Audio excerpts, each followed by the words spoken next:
Hey guys, আমি সুচরিতা, একটা ছোট্ট গ্রাম মদনপুর থেকে বলছি। তো আজকের ভিডিওটা একটুখানি অন্যরকম হতে চলেছে। আর খুব আজকের ভিডিওটা কি করে ইন্ট্রো দেবো বা কী বলবো বুঝতে পারছি না, কারণ আজ থেকে 6 বছর আগে আমার দাদু মারা গেছিলো। তো এই প্রত্যেক বছর 1 ফেব্রুয়ারি মৃত্যুবার্ষিকীর দিন একটুখানি সৎসঙ্গ পালন করি। তো আমাদের যেহেতু দাদু অনুকূলচন্দ্রের দীক্ষিত, প্লাস আমার দাদু ঋত্বিক ছিলেন, তো উনি দীক্ষা দিতেনও। তো আমাদের বাড়িতে প্রত্যেকটা মানুষ এবং আমাদের বাড়ির ফুল আমাদের অনুকূলচন্দ্রেরই দীক্ষা। তো যাই হোক, এখানে আমি, জেঠু, ভাই, আমার জেঠুর ছেলে সবাই মিলে সাজাতে বসে গেছি। তো বেসিক্যালি দায়িত্বটা আমার উপরই থাকে, কারণ দেখতেই পাচ্ছ তোমরা, এটা প্রত্যেক বছর, এর আগের ব্লগেও দেখতে পেয়েছো, এটা নেক্সট প্রত্যেক বছরই দেখতে পেয়েছো। আর ওই যে প্রথমেই বলেছি যে বাড়ির একমাত্র মেয়েই আমি, সব কিছু টুকটাক যেটাই হবে সেটাতেই খুব প্রচণ্ডভাবে ইনভলভড হয়ে যেতে হয়, কিছু করার নেই। তো যাই হোক, এখানে আমি টুকিটাকি কাজগুলো ভাই করে দিচ্ছে, পুরো ঘরটা খালি করে দিচ্ছে। কেন খালি করছে সেটাও তোমরা বুঝতে পারবে, দেখতে পাবে। যারা জানো তারা তো জানোই, আর যারা জানো না তারা নিজেরাই দেখতে পাবে। তো এখানে আমি সবটাই পরিষ্কার করে নিচ্ছি, ঠাকুর এটা আবার সিস্টেম আছে, এইভাবে রাখতে হয়, ওইভাবে রাখতে হয়, এই করতে হয়। তো যাই হোক, আমি এখানে সবটা ঠিকঠাক করে নিচ্ছিলাম। তো যাই হোক, চলো আমরা এখানে সবটা পরিষ্কার করে ঠাকুরের এখানটায় আমি গুছিয়ে নিই, আর তোমরাও সেটা দেখতে থাকো আমার সাথে। আর আমার জেঠু হলো ওখানে মালা, অনেক ছোট ছোট অনেক মালা দেখতেই পেয়েছিলে, ওখানে আল ছিল। তো ঠাকুর অনেক বড়, তাই জেঠু বড় বড় দুটো মালাকে একসাথে সুতোয় বেঁধে বড় করে দিচ্ছিল, আর আমি ওখানে বসে বসে সাজাচ্ছিলাম। তো দেখো আমার সাজানোটা কেমন হয়েছে। আর সবথেকে ভালো লাগে জানো তো, এই ঠাকুরের সবটা সাদা থাকে, সব কিছু সাদা সাদা রঙটা আমার যদিও খুব প্রিয়, তো সবটাই সাদা থাকে।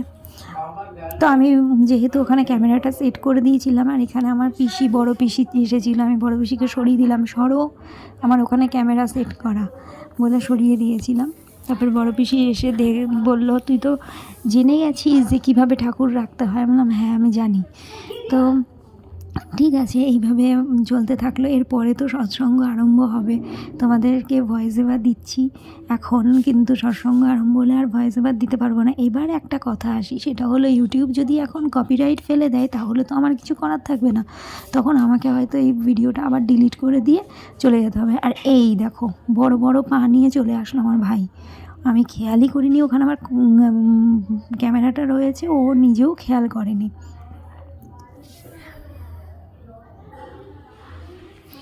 এইবার বুঝতে পারবে যে আমার ক্যামেরাটা ওখানে রয়েছে, কারণ আমিও খেয়াল করিনি যে এরা বারবার ভুলে যাচ্ছে যে আমার ক্যামেরাটা ওখানে সেট করা রয়েছে, বারবার ক্যামেরার মধ্যেই চলে আসছে। আর আমার পিসিকে তো দেখো, একবার আমি অলরেডি বলেছি, তাও ঠিক গিয়ে দাঁড়িয়ে রয়েছে। তারপরে দেখালাম, ওই দেখো ওই দেখো ওই দেখো ক্যামেরা।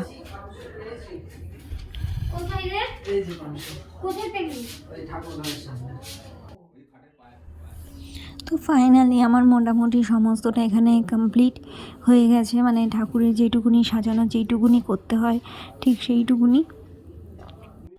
এই হলো ঠাকুরের ফাইনাল লুক। তো দেখতেই পাচ্ছ, এইভাবে আমি সাজিয়ে নিয়েছি। আর ওখানে আমার দাদুর ছবি দেওয়া রয়েছে, কারণ আজকে দাদুর মৃত্যুবার্ষিকী উপলক্ষেই এই সৎসঙ্গের আয়োজন করা রয়েছে। তো এখানে আমি সমস্তটা শতরঞ্চি পেতে টেতে ওনাদের গানের যত সরঞ্জাম ছিল সবটাই আমি গুছিয়ে একদম রেডি গো করে দিয়েছি। আর চলো তোমাদের সাথে আর একটা জিনিস শেয়ার করি, সেটা হলো, ঠাকুরটাকে তো আমি ক্লোজভাবে দেখাচ্ছি, এবার আমার দাদুর ছবিটাকেও একটু ক্লোজভাবে দেখাবো। আর যেটা আমি দেখানোর কথা বলছি সেটা এই যে, এটা আমার দাদু। আর আমি যেটা দেখানোর কথা বলছি সেটা হলো, আমার দাদু আই ডোনেট করে গেছিলো যখন মারা যায়। তো সেই সার্টিফিকেটটাও বাঁধানো যেহেতু রয়েছে, তাই তোমাদের সাথে একটু শেয়ার করলাম। তো এখান থেকে শুরু হলো পর্ব, তো তোমরা চলো দেখতে থাকো।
ভাষা চির বহনশীল চির সহনশীল, তাই তাহার প্রেমাস্পদকে নিরবচ্ছিন্নভাবে সইয়া থাকে বইয়া থাকে।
সে তার মুখটা সামনের দিকে এগিয়ে ঠ্যাং দুটোকে এরকম ভাবে থাকে। ঠাকুর বলছে, প্রে করছে যে এই জগনে প্রভু তুমি আমায় গরু হিসেবে পাঠালে, পর জন্মে তুমি যেন আমাকে মানব রূপে জন্মগ্রহণ করতে দিও। তো ঠাকুরের কাছে সবাই প্রার্থনা করতে, ঠাকুর বলছে একে কেনলো তার আপন মনে দৃষ্টিপথে এগাচ্ছে।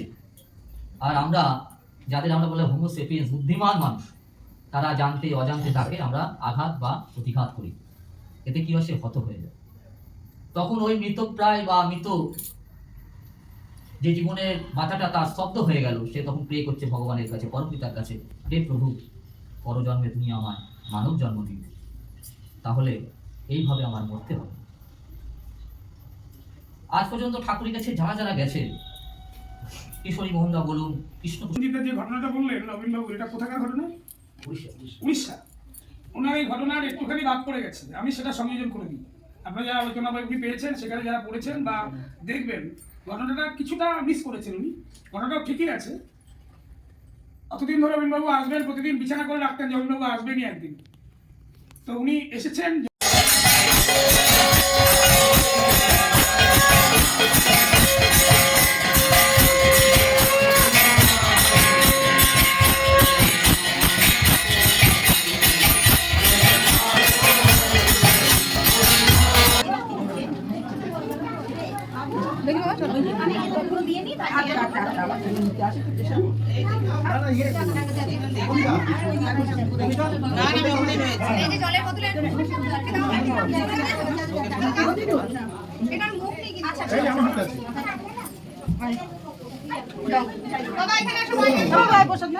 কাকিমা বৌমা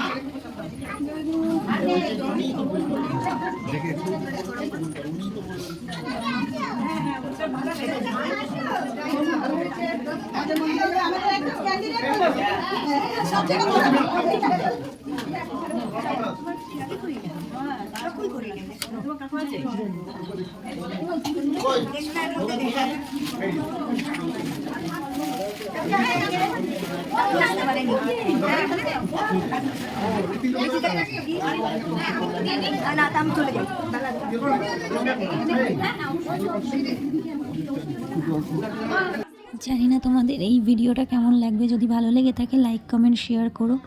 আর সবাইকে জয়গুরু। যেহেতু অনুকূলচন্দ্রের দীক্ষিত আমরা, তাই জয়গুরুটাই বলবো, জয়গুরু।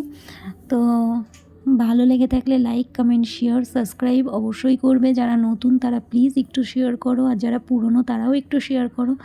আর আমার ভিডিও আরও আসতে চলেছে, তোমাদের জন্য কিন্তু খুব বড় একটা চমক আসতে চলেছে। সেটা দেখতে হলে কিন্তু তোমাদের চোখ রাখতে হবে আমার এই চ্যানেলে। তো চলো আজকের মতন টাটা। নেক্সট ব্লগ নিয়ে আবার দ্রুত তোমাদের সামনে চলে আসবো আমি, সুচরিতা।